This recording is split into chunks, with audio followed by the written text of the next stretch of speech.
Hello there. I'd like to talk to you a little bit now about the experience of being put under house arrest in Cunneen in 1993. It was yet another one of these "it could only happen in Cunneen" events. What happened was that I was out one day downtown on the high street looking to buy some food, I forget what it was. I was approached by a very smartly turned out policeman who was an officer, not a regular policeman, who spoke perfect English and said, "You're the deputy head of the ECMM here?" I said, "Yes, I am." "And currently you're the acting head of the ECM with your ambassadors away?" I said, "Yes, I am." He said, "I'm instructed by the Minister of Defence to put you under house arrest. You're to come with me back to your accommodation." I was flabbergasted. It is the only time in my life I have been arrested. So I said, all right. And I went with him back to my apartment and I asked him, "Why am I being arrested?" And he said, "We have made representations to you before that we require diesel fuel for our cars to escort your cars to ensure your safety." And I said to them, "And we have replied to that in our capacity. The chief of mission, who is a very, very senior European diplomat, has said that we do not require your cars to accompany us for our safety because sometimes the very presence of your cars has an effect on the people we are visiting that is not conducive to us being able to find out what is exactly going on. We therefore reject the need for your cars and we are unable and unwilling to provide you with diesel fuel for them." And he then very correctly and very politely said, "I must now insist that you remain in your apartment.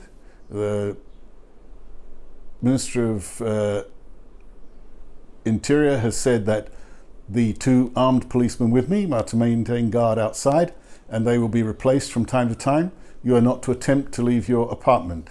Do you understand this?" I said, "I very much understand this and I will comply with your instructions, but I am not complying because I agree with them. I'm implying because I'm unarmed and your men are armed." And he said, "I will pass your feelings and thoughts on to my superiors." And he left. And I thought, wow, this is new.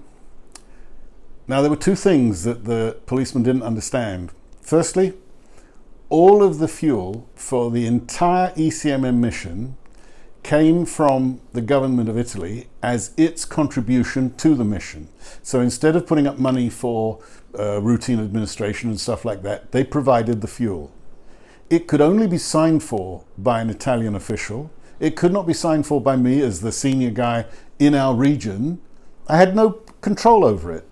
It's a bit like a company where the comptroller says to the CEO, "You cannot sign that check. Only I can sign that check and I'm not going to."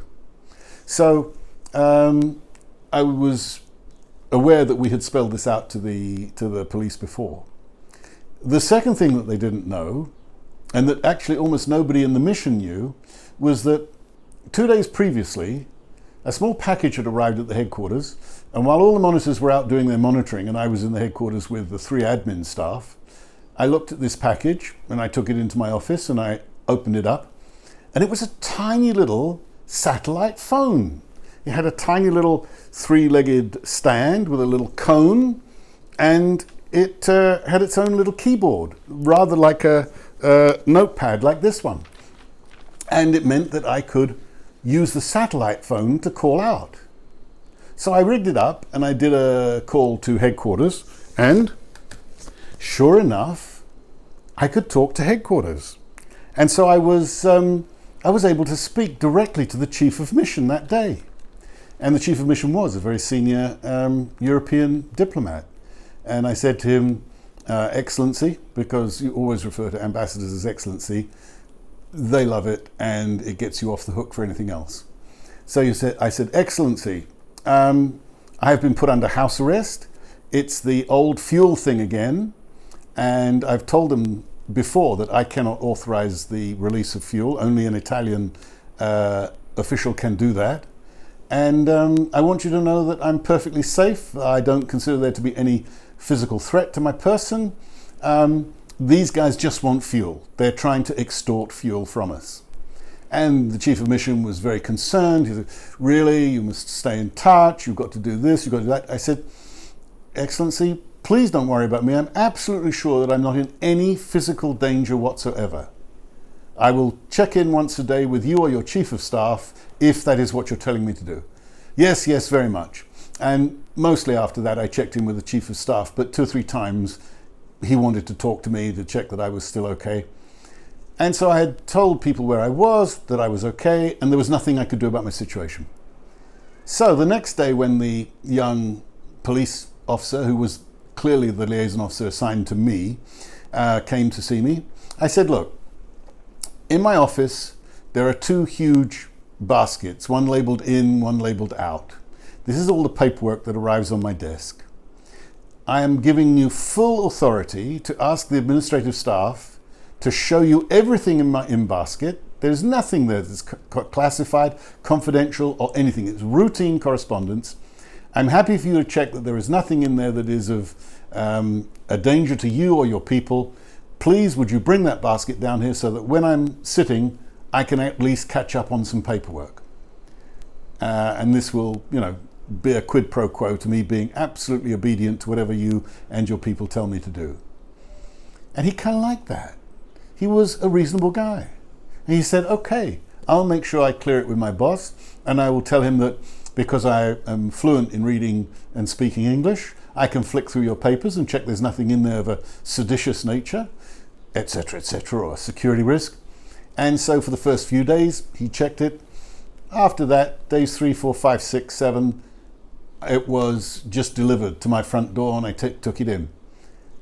So my routine became 3 times a day, a policeman would deliver food to my front door. Once a day, my admin staff would come down and would show, if they wanted to see it, the policeman my papers, but that very quickly stopped. Once a day, I would phone in to the headquarters, either to the chief of staff or to the chief of mission if he wanted to talk to me. And I can honestly say that that was the only time in my life when I have been up to date with my paperwork. I've always found a reason or an excuse to put it off. If there was a chance or an option to be out in the field, whizzing around, looking at something, taking charge of a situation or whatever, I would do that rather than paperwork. But as they'd made it very clear they would take a dim view of my leaving my apartment, and knowing that I could talk to my chief of mission or his chief of staff any time of the day or night I wanted to, I just sat fat, dumb and happy and did my paperwork. So basically the mission got hold of one of the Russian delegates for the Balkans, and here's a guy called Vitaly Churkin, who was a deputy to Lavrov, and Churkin was as urbane and educated as Lavrov was not. Churkin came down to Knin. He shouted for half a day at the guys in Knin, told them, the interior minister, what a fool he was making of himself, that it was not anybody except the Italian government who could release fuel, and the Italian government were not being put under pressure by keeping someone who was not Italian under house arrest. So I think that after about 5 or 6 days, they had kind of come round to the idea. They waited until the 10th day, and then my liaison guy came to see me and said, the Interior Minister has decided that it's all right for you to be returning to your freedom of movement and to your normal place of work in your office. These are the things that come out of this particular little vignette. Just because you're protected by international law in the field, it doesn't mean to say that either non-state actors or even some state actors are going to take any notice whatsoever of your legal rights.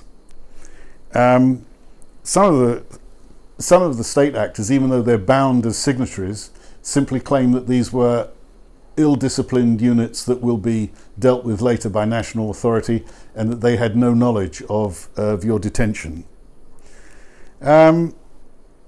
It's increasingly common that you're put in a position of being a quasi-hostage. In this case, the motivation was purely pecuniary. They wanted to get fuel, and they didn't intend to put it in their armored vehicles to fight a war with it. They intended to sell it on the black market and make lots of money for themselves. And when I'm analyzing situations that I see in the field nowadays, I see on television conflicts in various places, I always remind myself, although it's kind of interesting to put a religious or political motivation behind some of these abductions, I would guess that 6 times out of 10 or more, there's actually a criminal financial motivation behind the abductions or house arrests. It is a fact that hostage negotiators are supposed to be able to help headquarters when their people are detained. In 10 days, they would hardly have got time to get the hostage taker deployed and getting to know the right people, because the problem with the non-state actors who had arrested me was that they all claimed to be president of something, and it would have taken them a week to work out who to talk to really get who was behind the situation of the powers that were holding me. It was much better to get not a hostage taker, but a guy who was respected and slightly feared by the local authorities, namely Vitaly Churkin, to shout at them. That was the ace in the hole. So if we look at the Cynefin framework, we have 2 things to consider. Firstly, being arrested, being put under house arrest, being abducted, having your freedom of movement taken away, however you want to describe it. This is an exercise in the chaotic domain. It's outside your control, and your primary duty is to survive. Now, I settled down in my second day under arrest into a routine of doing paperwork, which was just me catching up on that which I should have done anyway. So I made a virtue out of necessity. And I then followed the daily routine of calling into headquarters once a day. I didn't want to bug them all the time and give them dramatic updates, because they knew that I knew that only the Italian government could release fuel to these guys. Nobody else. Not the chief of mission in his very, very senior state. He couldn't tell the Italians to do it.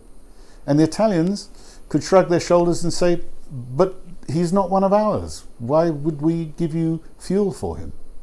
Anyway, it was all sorted out, in this case by the intervention of a major diplomat, a player, a Russian, Mr. Churkin, to whom I should be grateful, but who sadly passed a few years back.